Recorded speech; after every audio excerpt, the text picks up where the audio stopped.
A very popular opinion these days is that you shouldn't have to have any obligations at all to anybody besides pretty much yourself. So if you want to do something, then you should just be able to do whatever you want, regardless of what anybody else says to the contrary. And if they do, they should just be ashamed of themselves. So for example, if you're a little overweight, then rather than having the obligation to fix that, people should just accept you and love you for who you are, and you should be able to stay that way.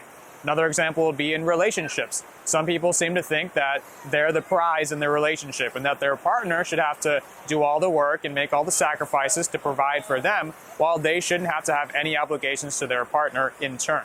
But I want to talk through at least two problems with this outlook to illustrate why it's wrong, and furthermore, why self-sacrifice is much more important than it may seem. So first of all, can you imagine how different our society would be today if people in the previous generations had that obligation-free attitude, where they were just going to do whatever they wanted without putting any additional thought into it? Because the reality is, nobody wants to die in a war. Nobody wants to do a bunch of manual labor for very low pay.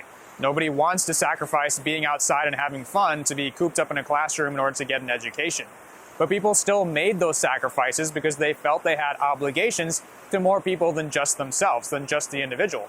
It's only because people cooped themselves up in a classroom and got an education that they were able to provide for their families. It's only because people went and fought and died in wars that we have a prosperous nation with adequate national security.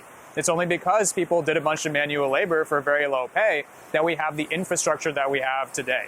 But again, if people just had that obligation-free attitude, then things would be far worse. And second of all, it's not only ungrateful of us as our current generation to reap all the benefits that came from the previous generations sacrificing what they wanted to fulfill their obligations, and instead for us to be so selfish, but it's also irresponsible for us not to do that same thing and set up the next generation for success and leave the world a better place than how we found it. So in conclusion, the next time you decide you want something, whether it's to dye your hair blue, to overindulge, to not serve in the military, or to drop out of school, or anything else like that, then don't be so quick to dismiss what everybody else has to say in opposition against that, just solely by virtue of the fact that they're opposing you.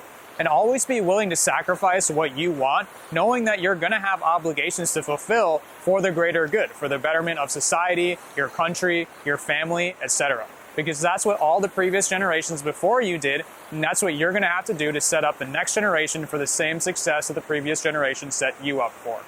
So I hope this helps, and I'll see you next time.